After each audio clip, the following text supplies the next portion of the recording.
Ya, terima kasih.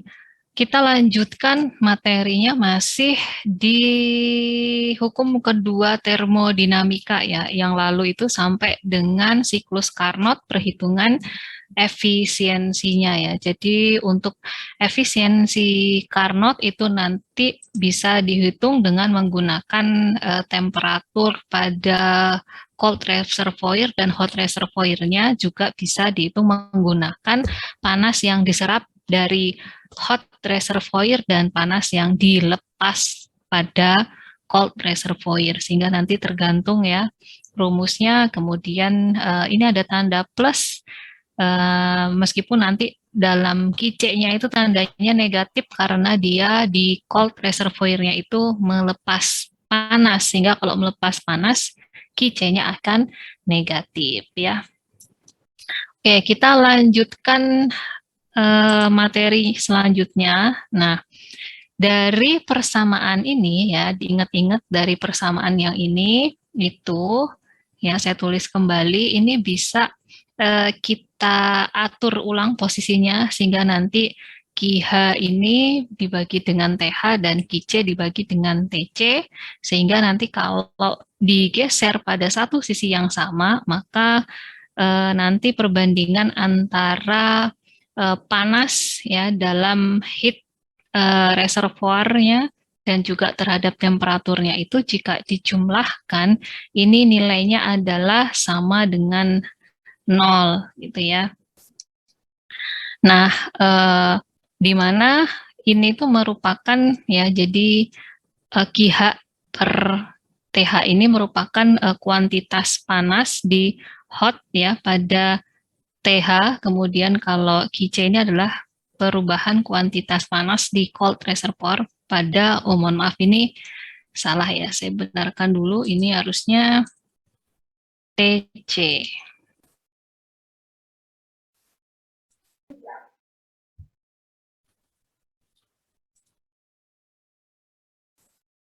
Ya, yang ini seperti ini yang benar ya. Nah, kalau dibaca pada apa namanya buku Smith-Vanes itu ya, dikatakan bahwa jadi pada yang namanya siklus Carnot itu ada kuantitas panas dan juga temperatur ya, di mana berhubungan dengan proses pelepasan dan juga penyerapan ke lingkungan oleh fluida kerjanya gitu ya. Jadi pada dasarnya pada siklus Carnot itu memiliki pasangan isoterm gitu ya. Kalau digambar PV-nya,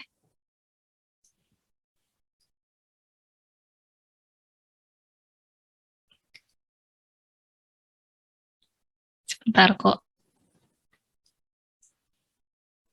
kita gambar.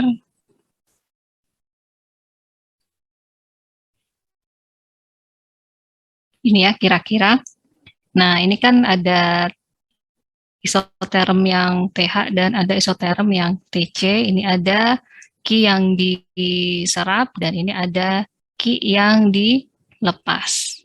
Nah, jadi masing-masing siklus Carnot ini memiliki pasangan isoterm yaitu TH dan TC, dan termasuk juga panasnya yang diserap yaitu QH dan yang dilepas yaitu QC ya, sehingga nanti perubahan kuantitas panas di hot dan cold reservoir ini secara infinitesimal gitu ya, perubahan yang sangat kecil gitu, sehingga nanti kita akan mendapatkan persamaannya berupa persamaan diferensial, sehingga nanti dQH dibagi dengan TH ditambah dQC per TC ini sama dengan 0.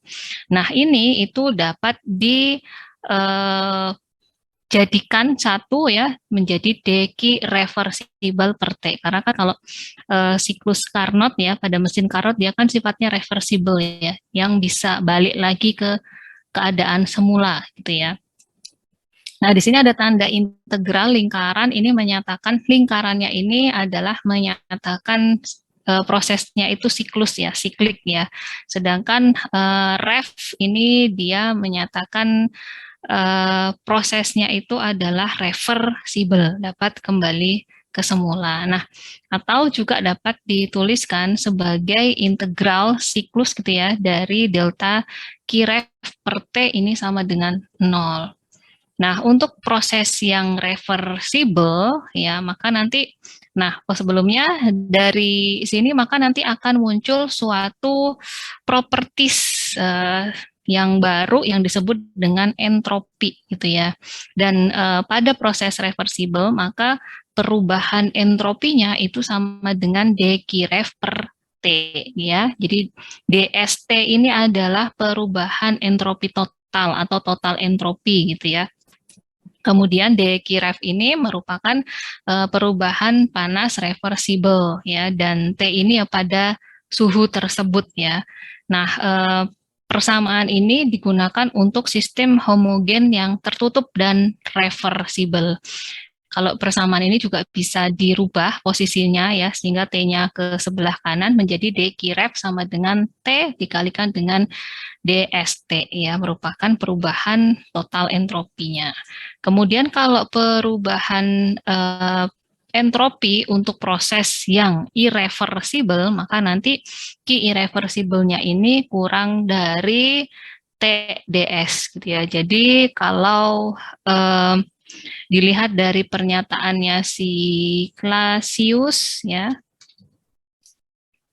Jadi kalau menurut pernyataannya si Clausius, maka dalam suatu proses siklis gitu ya. Jadi kayak gini, maka dq per T-nya itu akan kurang dari sama dengan 0, di mana dq per T ya itu sama dengan 0 jika prosesnya adalah reversible, sedangkan dq T-nya ini kurang dari 0, ini untuk proses yang irreversible, sehingga kita bisa, mohon maaf ya, kita bisa jadikan satu seperti ini ya, maka nanti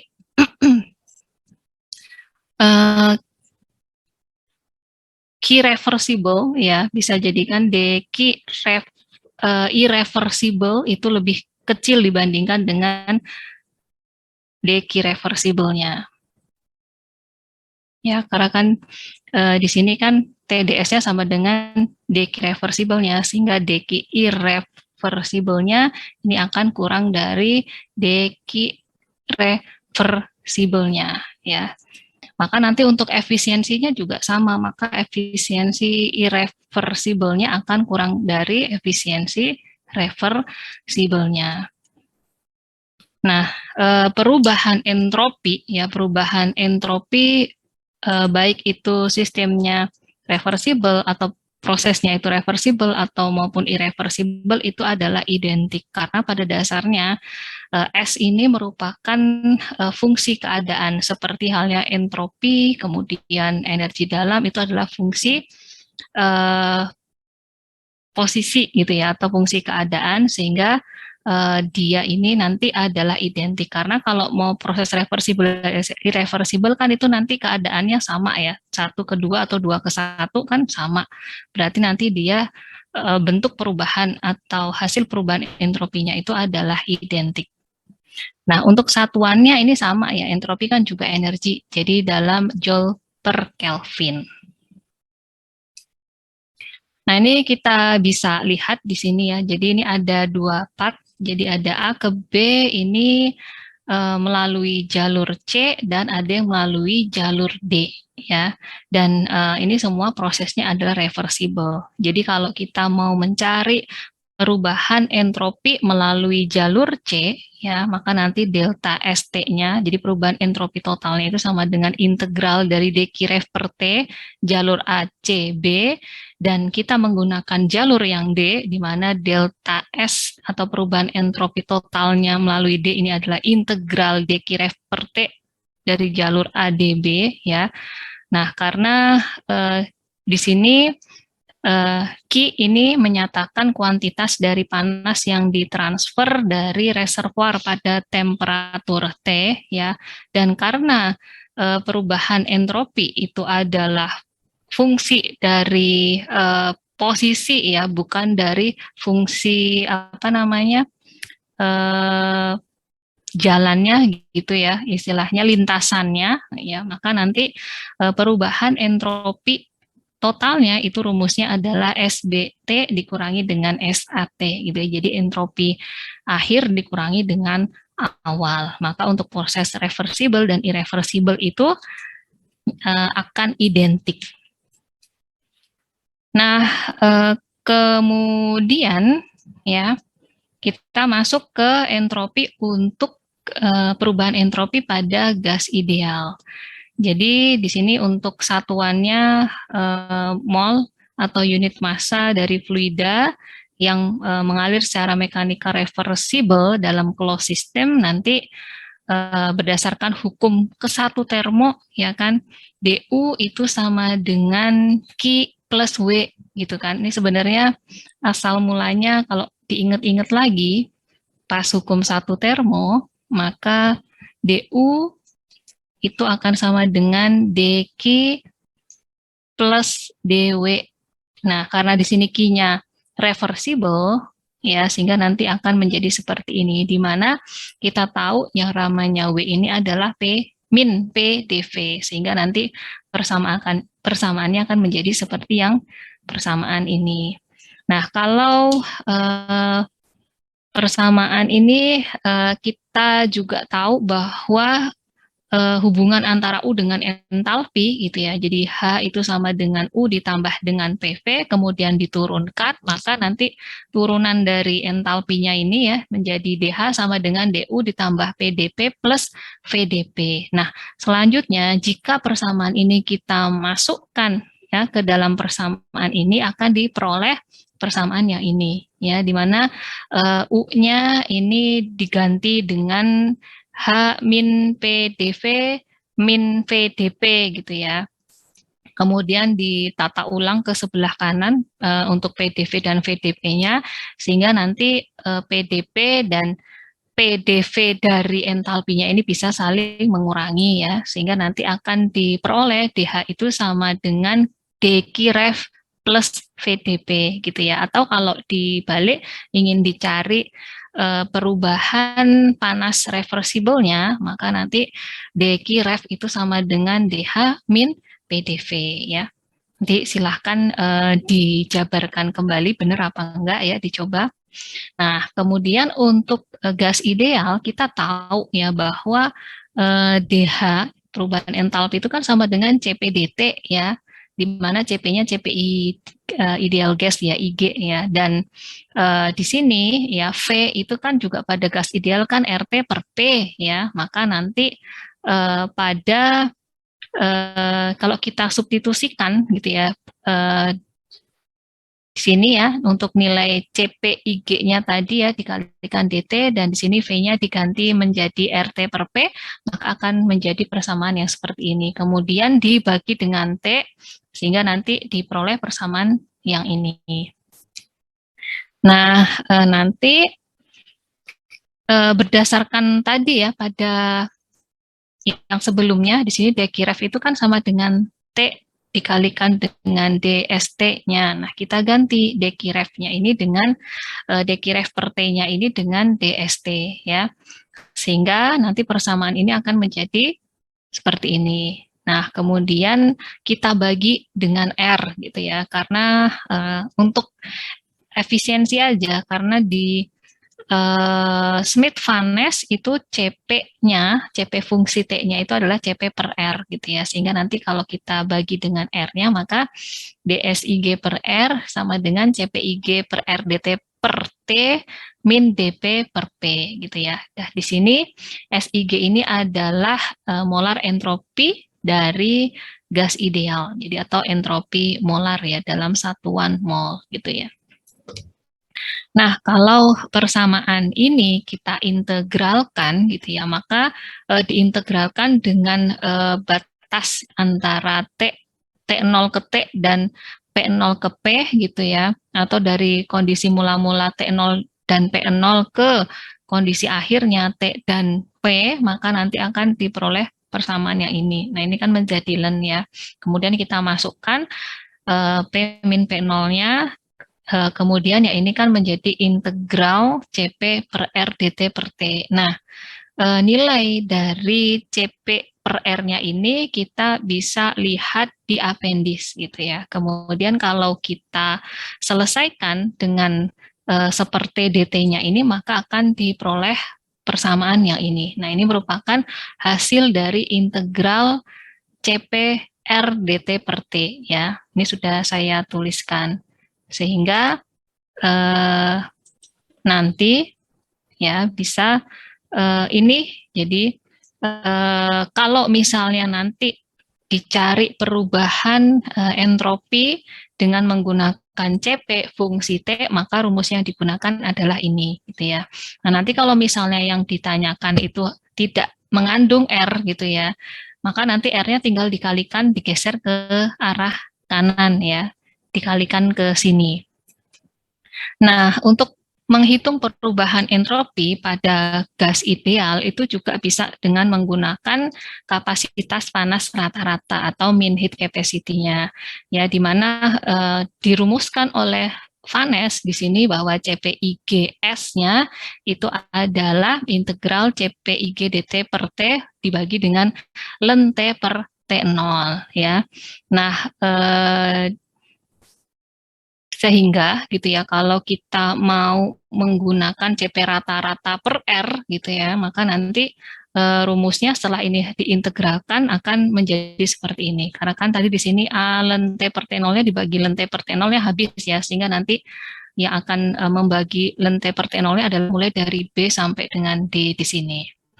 Nah, ini kalau misalnya menggunakan CP rata-rata, maka nanti perubahan entropinya itu bisa dihitung ya, atau dihitung dengan menggunakan rumus seperti ini, di mana delta SIG per R ini sama dengan CP rata-rata S per R ln T per T0 min ln T per T0.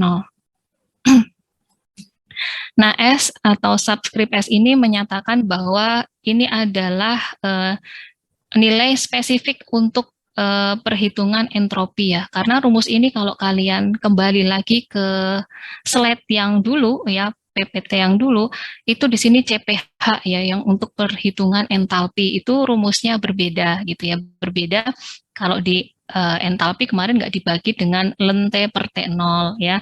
Nah, kenapa di sini ada ln T per T0 ya? Karena memang perhitungan CP rata-rata ini dikhususkan ya, khususan untuk perhitungan entropi ya. Jadi nanti jangan sampai salah. Jadi kalau menghitung CP rata-rata entropi, gunakanlah rumus yang entropi gitu ya. Kalau misalnya nanti menggunakan misalnya menghitung CP rata-rata entalpi, gunakanlah rumus entalpi gitu ya. Jadi jangan disamakan gitu ya. Karena ini sudah sama si Vanes itu dibuatkan rumus sendiri-sendiri. Kalau misalnya untuk menghitung heat capacity rata-rata untuk entropi, rumusnya akan menjadi seperti ini. Tapi kalau yang untuk entalpi, rumusnya ada sendiri seperti yang di slide kemarin ya, yang di heat effect gitu.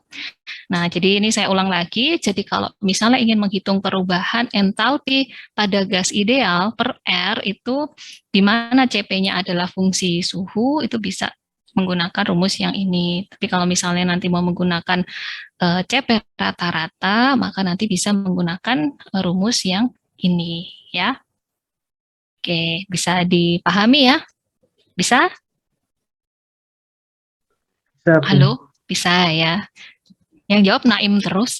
Tapi nggak apa-apa, saya suka ada yang jawab. Terima kasih Naim. Yang lain juga ya, saya harapkan ikut aktif menjawab. Oke, sekarang kita lanjut ke mathematical statement for the second law. Jadi di sini itu untuk menunjukkan bahwa pertambahan apa ya? Jadi prinsip pertambahan entropi gitu ya, bisa dikatakan seperti itu. Nah, kalau kita lihat di sini misalnya ada dua buah reservoir gitu ya, dari hot ke cold gitu ya. Di sini misalnya sejumlah panas itu ditransfer dari temperatur yang lebih tinggi, dalam artian di sini adalah TH ya, dari hot reservoir ke temperatur yang lebih rendah, yaitu TC di cold reservoir ya, di mana Q ini adalah panas yang diambil dari hot reservoir atau dikatakan sebagai panas yang dilepas dari hot reservoir, maka nanti kalau kita mau menghitung ya delta S totalnya ya dari proses ini, maka nanti merupakan penjumlahan dari perubahan entropi di TH dan perubahan entropi di TC gitu ya. Maka nanti delta S totalnya itu sama dengan seperti ini. Jadi perubahan entropi total di hot ya, hot reservoir ditambah dengan perubahan entropi total di cold reservoir. Nah, ini perubahan masing-masing reservoir ini ya, itu rumusnya adalah seperti ini. Nah, ini Q-nya ini merupakan Q yang diambil ya, istilahnya diambil dari si hot reservoirnya ya. Jadi tandanya di sini ya kan, di hotnya ini kan tandanya negatif karena si hot reservoirnya ini melepas panas gitu ya. Kalau dia melepas panas kan berarti negatif. Nah, sedangkan yang di coldnya ini dia positif karena dia menerima panas. Nah, kalau rumus ini selanjutnya disederhanakan gitu ya dengan mengeluarkan Q-nya, maka akan diperoleh rumus yang ini, di mana delta S total itu sama dengan Q dikalikan dari TH min TC per TH dikalikan dengan TC. Ya. Nah, karena tadi suhu di hot reservoirnya dalam artian di sini TH ini lebih besar daripada TC, otomatis delta S totalnya itu kan akan lebih besar nol ya. Kalau di sini lebih besar, di sini lebih kecil kan otomatis positif ya, maka delta S-nya akan lebih besar dari nol. Ini disebut prosesnya adalah irreversible. Nah, tapi kalau delta S totalnya ini mengecil gitu ya, artinya TH-nya ini selisih antara TH dan TC-nya ini sangat kecil ya, di mana TH ini sedikit istilahnya sedikit lebih tinggi dibandingkan dengan TC supaya ada panas yang mengalir gitu ya, maka nanti transfer panasnya menjadi reversible karena delta S-nya ini menjadi mendekati nol gitu ya. Maka nanti dari percobaan ini untuk proses irreversible, delta S totalnya itu selalu positif. Sedangkan kalau untuk proses reversible, dapat balik, delta S totalnya itu sama dengan nol. Jadi kalau ditulis ya secara digabung gitu ya, maka sebenarnya delta S total itu lebih besar sama dengan nol. Ya, jadi lebih besar untuk si irreversible sama dengan nol untuk si reversible. Kalau digabung maka delta S totalnya ini lebih besar sama dengan nol. Nah, artinya apa? Jadi bahwa setiap proses itu delta S totalnya selalu positif dan batasnya adalah nol. Jadi bahwasanya tidak ada proses yang memiliki delta S kurang dari nol gitu. Nah, pada hari ini kayaknya kuliah cepet ya. Jadi kita nanti sampai intermezzo ya, ini kita nanti sampai dengan kerja ideal ya untuk lost work-nya itu besok Jumat ya, dan contoh soalnya ini belum saya sempat buatkan hitungannya gitu ya. Tapi nanti kalau kalian mau mencoba menghitung sendiri silahkan dibaca aja latihan yang di Semit Vanes ya. Saya belum sempat membuktikan gitu ya, jadi belum saya sempat masukkan di sini. Jadi ini saya hanya menerangkan teori-teorinya dulu gitu ya. Oke, kita lanjut ke entropi balance pada open system ya. Nah, jadi kita review dulu ya tadi ya, biar nggak lupa. Jadi bahwasanya pada tidak ada mesin yang dapat merubah semua panas itu menjadi kerja ya, statement dari hukum 2 termodinamika. Dan pasti itu ada panas yang hilang atau dilepas, seperti kemarin gambarnya kalau ada hot reservoir, kemudian ada cold reservoir.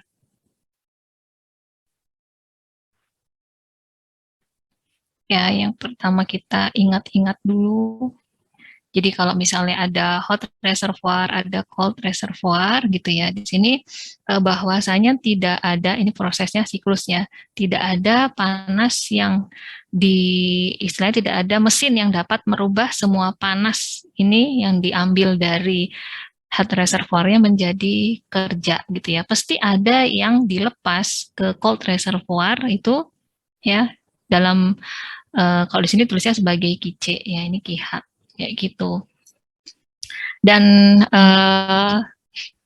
juga untuk proses siklus gitu ya, sangat impossible untuk merubah semua Q menjadi W. Pasti ada Q yang dilepas ke cold reservoir.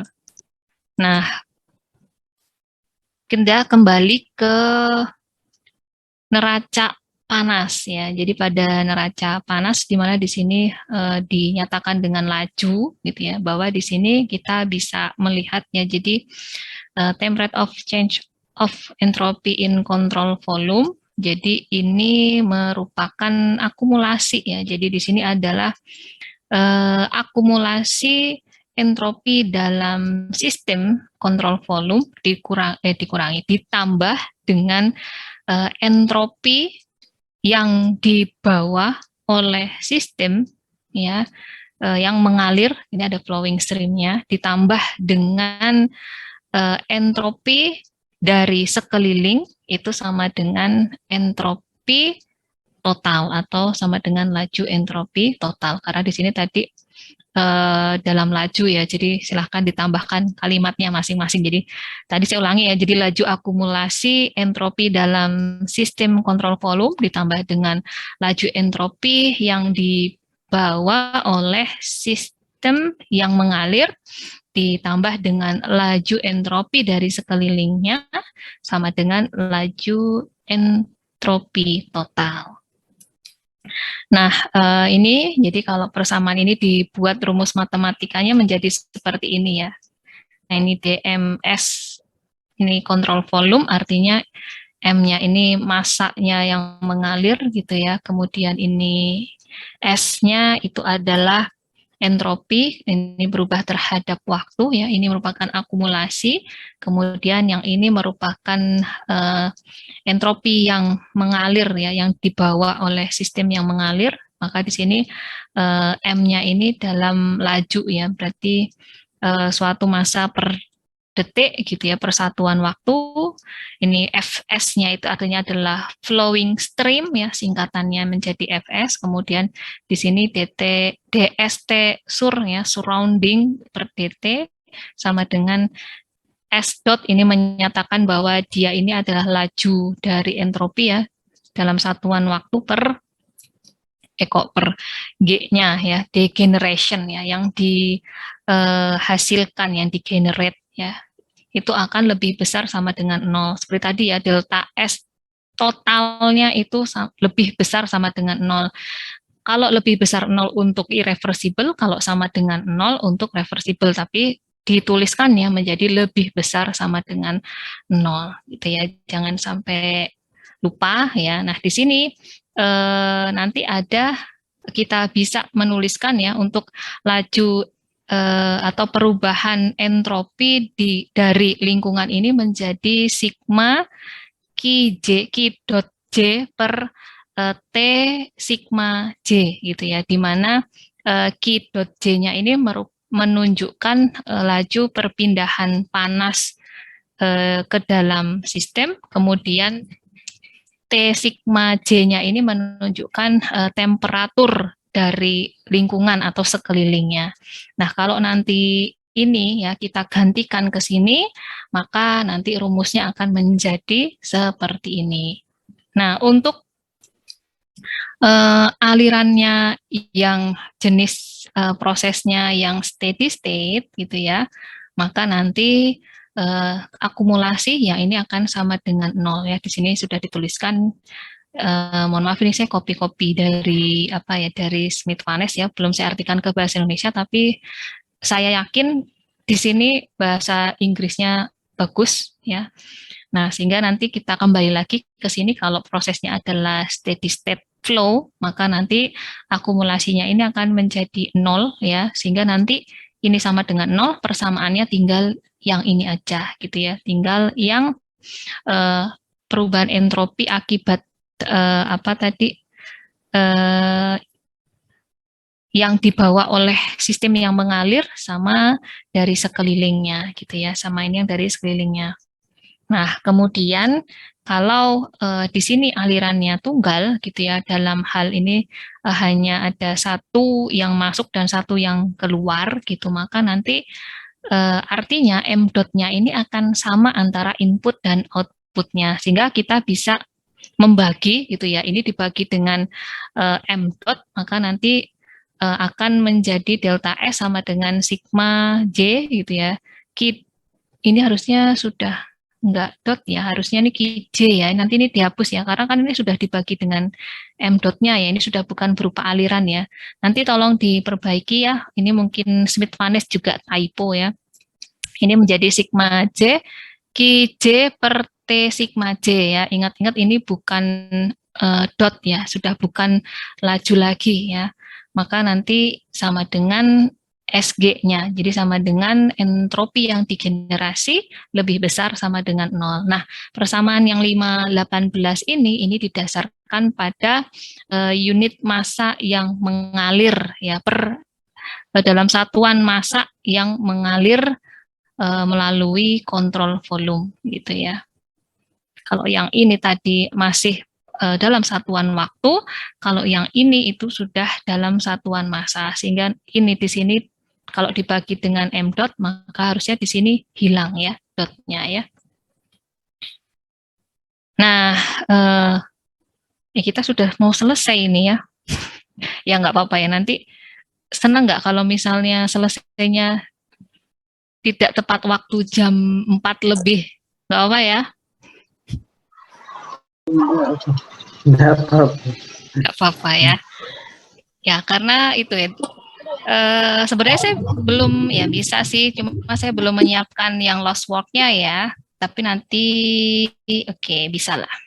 Sekarang kita akan melanjutkan ke kalkulasi dari kerja ideal ya. Jadi kira-kira begini ya bahasa Indonesianya gitu ya. Jadi untuk aliran yang steady state, maka prosesnya itu membutuhkan kerja. Jadi misalnya pada suatu sistem air yang mengalir gitu ya. Nah, maka ini merupakan besaran minimal yang absolut untuk, halo, tolong di mute dulu ya. Ya, kita ulang ya. Siapa yang Meliana? Oke, kita ulangi ya. Jadi untuk aliran yang steady state ya, maka proses ini membutuhkan kerja.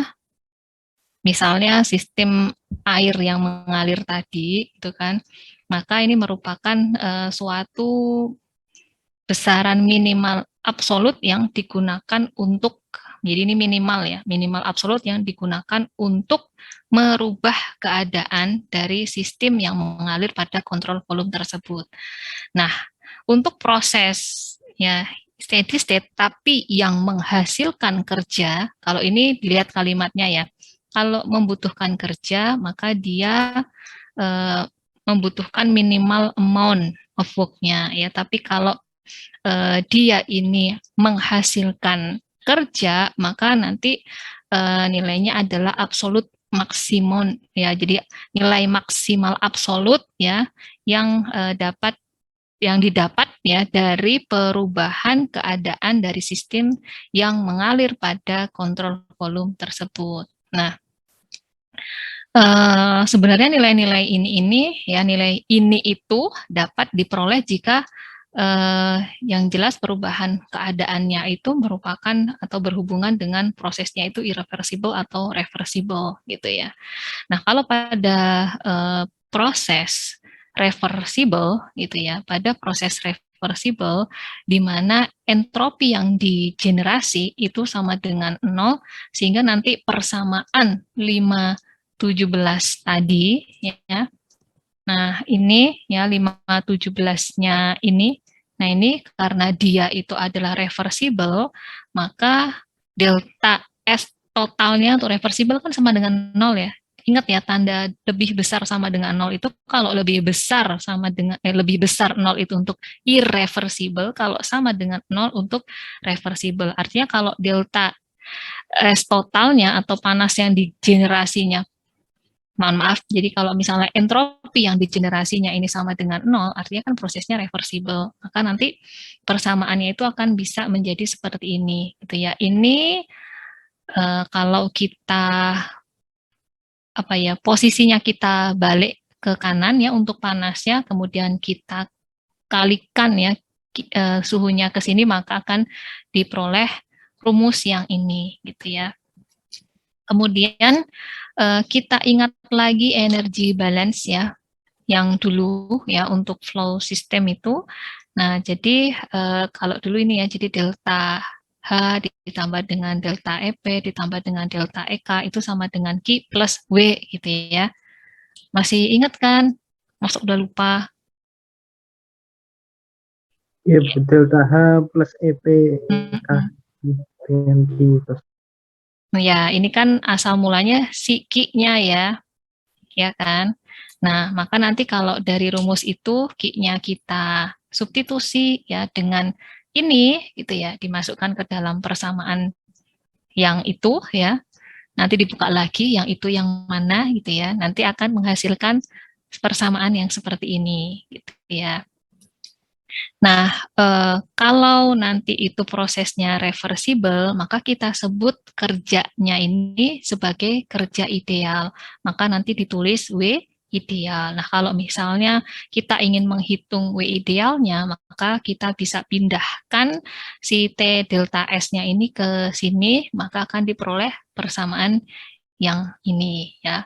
Sehingga nanti W ideal itu sama dengan delta dari H ditambahkan dengan delta EK-nya ditambahkan dengan delta EP, ini dikalikan dengan laju masanya ya dalam flowing stream ya, dikurangi dengan T sigma gitu ya, dikalikan dengan delta S dikalikan dengan M dot-nya laju masanya pada flowing streamnya gitu, sehingga kemudian pada banyak aplikasi pada teknik kimia ini energi kinetik dan energi potensial ini diabaikan ya. Jika nanti kalau Anda misalnya menemui pada soal itu tidak ada keterangannya, misalnya berapa diameter atau berapa kecepatan alirannya, kemudian ada berapa ketinggiannya, maka artinya kita bisa mengabaikan EP dan EK-nya gitu ya. Sehingga nanti kalau ini diabaikan, EP dan EK-nya diabaikan, atau misalnya faktor dari kecepatan fluida ini diabaikan, dan juga faktor dari pengaruh gravitasi pada fluida ini diabaikan, kita bisa langsung ya menghapus kedua besaran ini menjadi rumusnya seperti ini, W idealnya. Sehingga nanti W dot idealnya itu sama dengan delta HM dot pada flowing streamnya dikurangi dengan T sigma. T sigma tadi temperatur dari sekeliling ya, dikalikan dengan dot S M dot pada flowing streamnya. Gitu. Jadi untuk special case ya, untuk kasus spesial di mana nanti di sini alirannya itu adalah single stream gitu ya, maka nanti kita bisa menghilangkan ya, jadi kita bisa membagi persamaan ini dengan M dot-nya, maka nanti akan diperoleh ya W ideal ya sebagai basisnya adalah unit amount fluid flowing control volume menjadi seperti ini ya. Ini W ideal ya yang tidak merupakan faktor dari laju ya, laju dari masanya, sehingga nanti akan diperoleh rumusnya adalah seperti ini. Jadi kalau ini tadi masih fungsi dari laju masanya, tapi kalau misalnya alirannya tunggal, ini laju masanya masih bisa kita hilangkan ya, kita bagi semuanya sehingga akan diperoleh W ideal yang ini ya, persamaan 5, 2, 2 ya. Nah, ini itu untuk proses reversible sempurna ya, karena ini kan W-nya W ideal ya. W ideal kan W reversible. Jadi ini untuk menghitung W ideal, artinya adalah untuk menghitung kerja dari proses reversible sempurna gitu ya. Dan dinyatakan di situ ya, jadi kalau dibuka Smith-Vaness-nya itu bahwa proses yang reversible sempurna ini bersifat hipotetikal, jadi suatu yang belum dibuktikan kebenarannya gitu ya. Jadi besaran ini akan akurat gitu ya, yang berhubungan erat dengan keadaan sistemnya. Jadi nanti besaran ini berhubungan dengan keadaan sistemnya ya. Ya, jadi harus tentunya itu yang reversible sempurna itu nanti berkaitan gitu ya dengan perubahan sifat dari alirannya. Makanya itu nanti ada muncul yang namanya adalah W aktual gitu ya. Ini sebenarnya ada satu di sini kalimat yang kurang ya di Smith-Vaness. Tadi lupa nih belum ke copy paste ya. Nah, jadi nanti ada suatu perubahan sifat aliran atau properties aliran yang terjadi secara aktual yang kita sebut sebagai W aktual ya, atau disingkat dengan WS ya. Sehingga nanti WS ini yang masuk ke dalam persamaan energy balance yang kalau kalian buka persamaan yang lalu, WS itu adalah W aktualnya ya. Nah, bagaimana hubungan antara W ideal dengan W aktual gitu ya. Kalau kalian buka PPT yang PPT 3 ya, bab 3 ya, heat effect itu sepertinya saya sudah menyinggung ya tentang kerja aktual gitu ya. Jadi pada dasarnya kan tidak ada alat yang kerjanya itu ideal ya. Jadi W-nya W ideal nggak ada, jadi adanya W aktual. Maka nanti kalau kita bandingkan gitu ya, W aktual terhadap W idealnya gitu ya, di mana kalau ada dua keadaan gitu ya, di mana kalau W idealnya ini nanti nilainya adalah positif ya, maka nanti kerjanya itu adalah kerja minimal yang dibutuhkan supaya terjadi perubahan di dalam sistem, sehingga nanti dipersingkat ya ini kalimatnya menjadi seperti ini, sehingga nanti efisiensi thermal gitu ya dari kerja yang dibutuhkan ya atau diperlukan, monggo kalimatnya, yang penting require gitu ya, ini sama dengan W dot ideal per W dot S-nya. Jadi kerja ideal dibagi dengan kerja aktual. Ini kontennya adalah W idealnya positif ya, dan artinya di sini itu adalah W-nya W required atau W yang diperlukan. Kalau kita tulis maka nanti W ideal ini lebih kecil dibandingkan dengan W aktual. Coba deh buka catatan yang kemarin ya. Jadi pada kasus yang ini di mana W idealnya itu positif, maka nanti W idealnya itu kurang dari W aktualnya gitu ya. Nah, kebalikannya jika nanti W idealnya itu negatif, dalam hal ini adalah kerja maksimal yang diperoleh dari perubahan properties pada sistem yang mengalir ya, maka nanti W idealnya ini lebih besar daripada W aktualnya, sehingga nanti untuk menghitung ya kerja ya efisiensi kerja yang diproduksi atau yang dihasilkan itu sama dengan W dot aktualnya S dibagi dengan W dot idealnya ya. Ini bisa dituliskan seperti ini. Jadi ini W dot idealnya itu lebih besar di sini ya dibandingkan dengan W dot aktualnya. Jadi kalau misalnya nanti kalian menghitung suatu proses siklus gitu ya, sudah dicontohkan di heat effect yang lalu, maksudnya nilainya W ideal positif, W ideal negatif, dibuka lagi ya, ini masih berhubungan, jadi bahasan-bahasan di termo ini masih saling berkaitan, maka nanti untuk melihat apa sih maksudnya W ideal positif, buka lagi contoh soal yang mana ya, saya lupa ya, 3 berapa itu ada, saya catat di situ, diberikan di PPT yang heat effect. Nah, nanti kalau misalnya W idealnya kurang dari WS, maka nanti efisiensinya itu sama dengan W ideal per WS atau W aktual. Nah, kalau nanti misalnya W idealnya itu lebih besar dari W aktual dan W idealnya ini nilainya adalah negatif ya, maka nanti efisiensinya gitu ya, jadi efisiensi termodinamisnya itu sama dengan W dot aktualnya dibagi dengan W dot idealnya gitu ya. Nah, ini tidak harus W dot ya, juga bisa W per satuan massa gitu ya, yang seperti pada contoh soal yang lalu. Jadi ini tergantung nanti dari satuannya aja. Yang penting yang dibagi ini sama gitu ya, satuannya sama. Kalau misalnya dia dalam satuan laju ya W dot, kalau misalnya dalam satuan massa ya W aja gitu. Atau misalnya langsung dalam energi atau dalam bentuk kerja saja ya W aja gitu ya. Jadi nanti tetap dilihat satuannya. Gitu. Nah, habis ya ini kerja yang hilang itu minggu depan aja ya. Ini udah habis. Memang minggu depan. Jumat besok ya kita akan membahas WLOS dan contoh soal. Kayaknya saya sudah memberi contoh soal deh. Ya, syukur-syukur nanti kalau misalnya kalian mau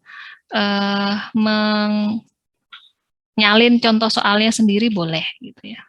Apa itu aja ya tugasnya siang hari ini kan masih sampai jam 4 lebih ya. Nah, gimana kalau tugasnya adalah menyalin lagi Smith Vanes ya latihan nanti saya buka dulu.